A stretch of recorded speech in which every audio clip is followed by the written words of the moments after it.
Most peptide brands don't get banned because of one bad ad. They usually get banned because of what was happening in the account before the ad ever went live. I recently took over a GLP-1 ad account that was spending 50,000 over the past 3 months and had a zero point 0.6 ROAS with many compliance lines.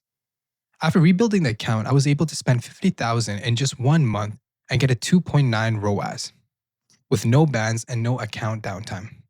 The difference wasn't one magical ad. It was a system we put around the account before we tried to scale it. In this video, I'm going to walk you through the 5-step compliance protocol I follow with any of my GLP-1 peptide ad accounts, and I'm going to show you the secret sauce in which you can follow too to make sure you can scale without compliance landmines. Because whether you're selling research-based peptides or operating prescription telehealth brand, it really completely changes how you need to approach Meta. And especially when you're spending around 10,000 a month or more, you cannot afford to treat compliance as something you figure out after launch. You need to build it in the account from the very beginning. Before getting into the 5 steps, let's understand why Meta may ban an ad account or an ad. Meta is not primarily an ad platform. You have to remember that Meta is a social platform. It's a social platform that makes money through advertising. Its main priority is keeping users on the platform, keeping them engaged, and preventing them from having any negative experiences.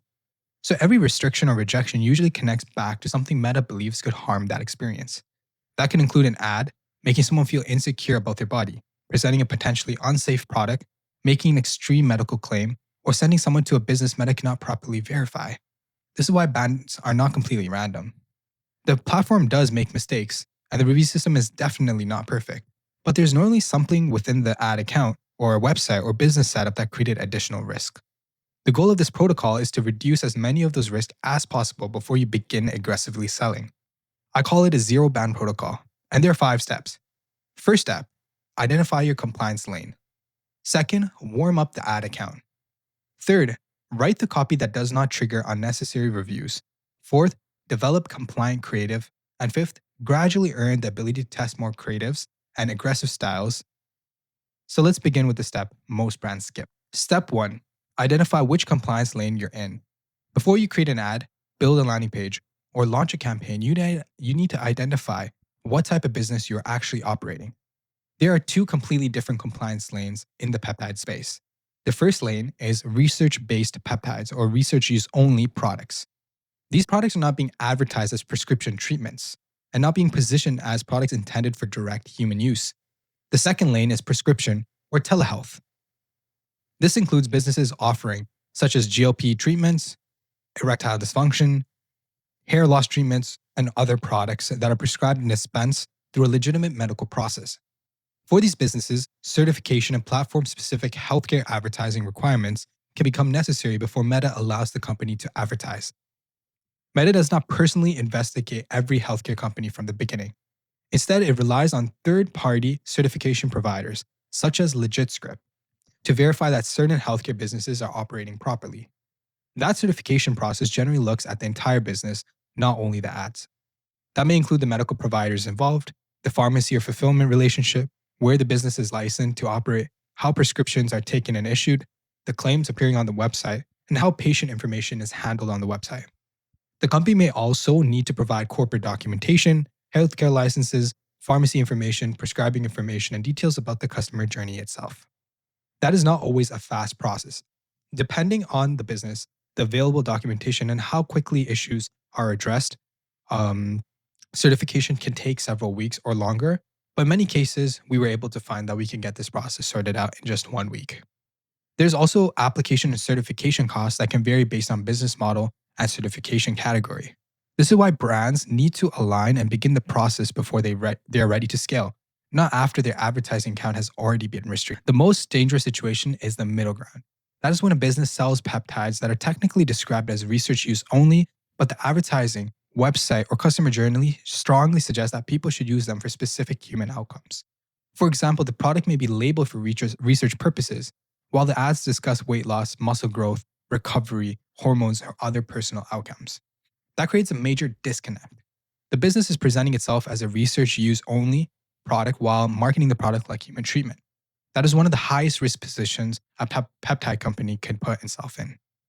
You need to determine your lane before building anything else. Your website, ad language, creative strategy, and account setup all need support the same business model. Once you know your lane and you have correct foundation in place, you can move the account itself. Before we continue, I've put the 5-step protocol down in the description below. You can use this description to run against your own account before your next launch. It's completely free and it's linked in the description itself. Download it and follow along because the next 4 steps are the ones you actually be checking off inside your ad account itself. So let's move on to step 2. Warm up the account before you sell. One of the biggest mistakes I see a brand is creating a new business manager, adding a new payment card, and immediately launching aggressive conversion campaigns. That is a lot of risk being introduced at the same time. Meta has no account history. It does not know whether the payment method is reliable. It does not know whether the business consistently submits compliant ads. And it does not know whether the account can spend normally without getting rejected or having payment under review. For new accounts, we normally begin with a preliminary awareness campaign. The exact budget depends on the brand, but this can often begin at approximately $5 to $20 a day. The objective is not to generate a profitable return on ad spend during this period. You're just testing whether the account can function properly. The campaign can feature simple conservative brand level creatives. It may introduce the company, communicate a general brand image, or direct people toward educational content. You do not need to begin with your aggressive product offer in this stage. The warm-up period is simply just to generally run for around 3 to 7 days, although the timeline could vary based on what happens inside the account rather than an arbitrary number. During this period, I'm asking for several things. Are the ads getting approved? Is the payment card processing properly? Is the account spending consistently? Are there unusual billing holds? Are ads being rejected even though the language and creatives are conservative? Are there any limitations appearing inside the business manager or ad account? Payment and billing issues can be surprisingly common on new accounts, especially in more sensitive industries. You would rather discover those issues while spending $10 a day than discover them on the first day of a major launch. Once the ads are consistently approved, the card has processed successfully. The account is spending normally and there are no major flags. We begin transitioning this into a conversion campaign. The important line to remember is this.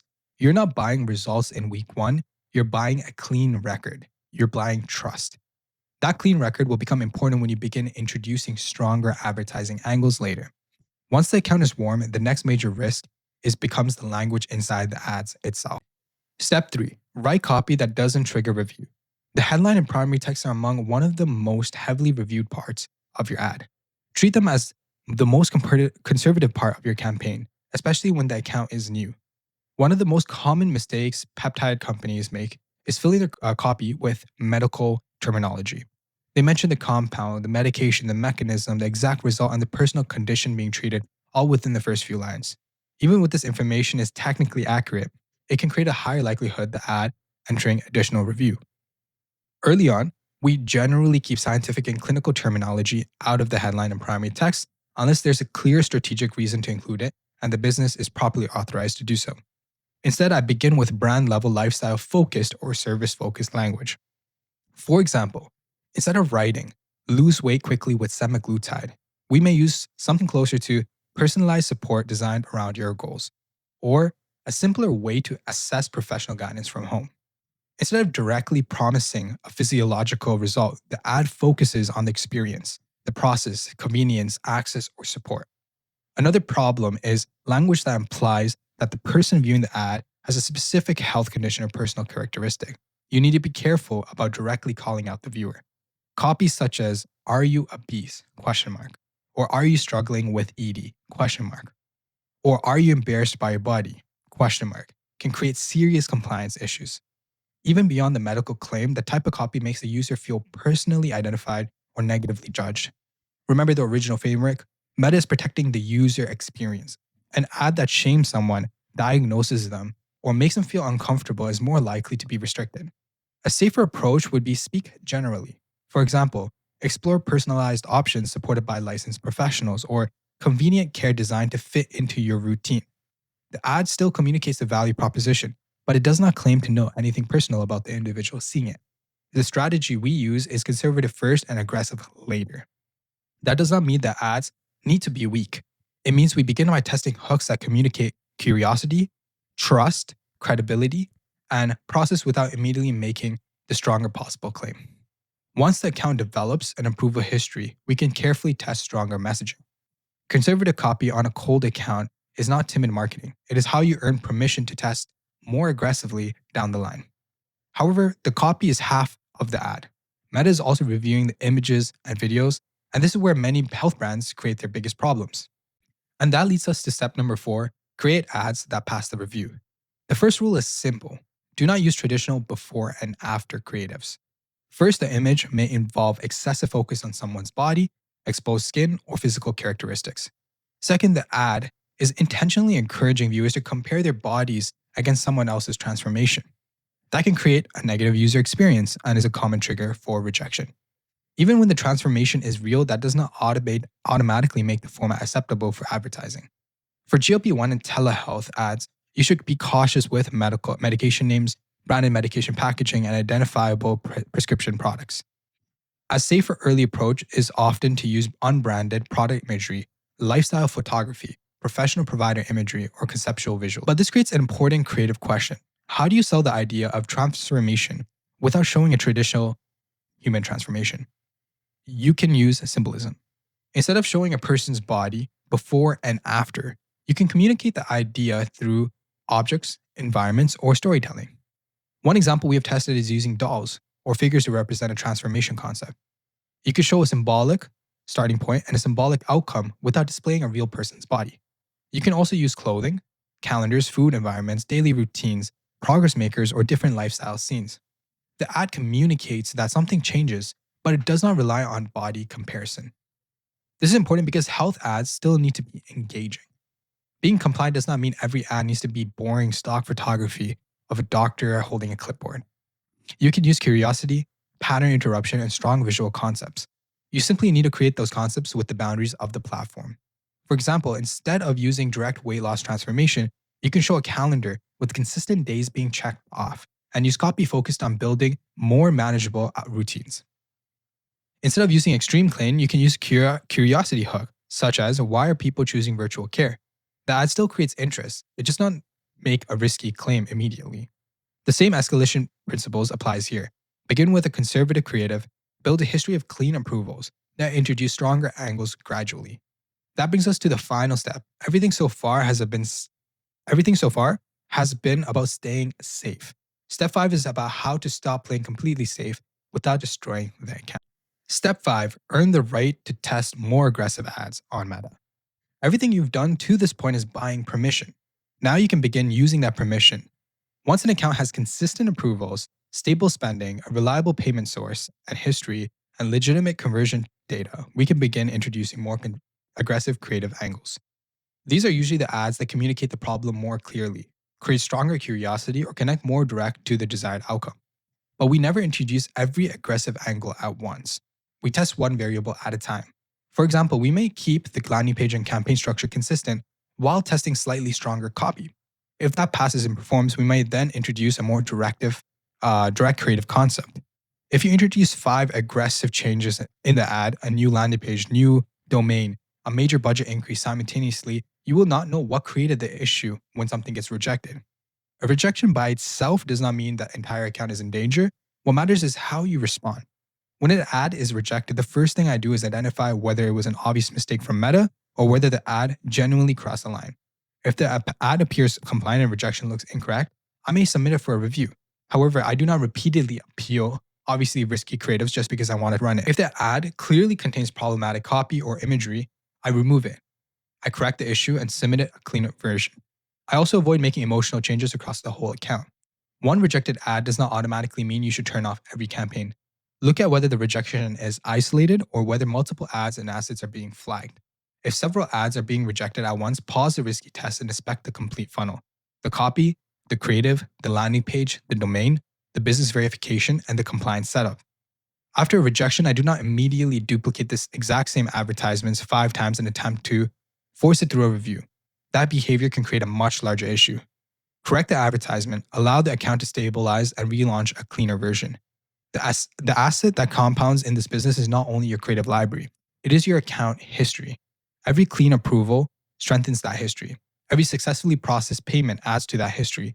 Every period of stable spending adds to that history. That's why an advertising ban costs more than lost revenue for a few days of downtime. You lose momentum, learning, and credibility. You're not always restarting at zero. Sometimes you're restarting below zero. So that is it. That is the 5-step protocol we run for any GLP-1 or peptide campaign account before we spend $1. Identify your lane, warm up the account, start with conservative copy, develop compliant creative, and earn your right to test more aggressive angles. Now you have two options. Now you can take what we learned in this video and apply it to yourself. Absolutely try it. But you may end up learning where the boundaries are the same way most companies do as well, by accidentally crossing them. A restricted advertising account can cost you weeks of momentum in a market where speed is one of your biggest advantages. Or you can click the first link in the description, book a call with our team. We help peptide and GLP-1 companies spending approximately $10,000 or more manage compliance creative strategy, attribution, and campaign scaling. Either way, you win. I'll see you in the next video.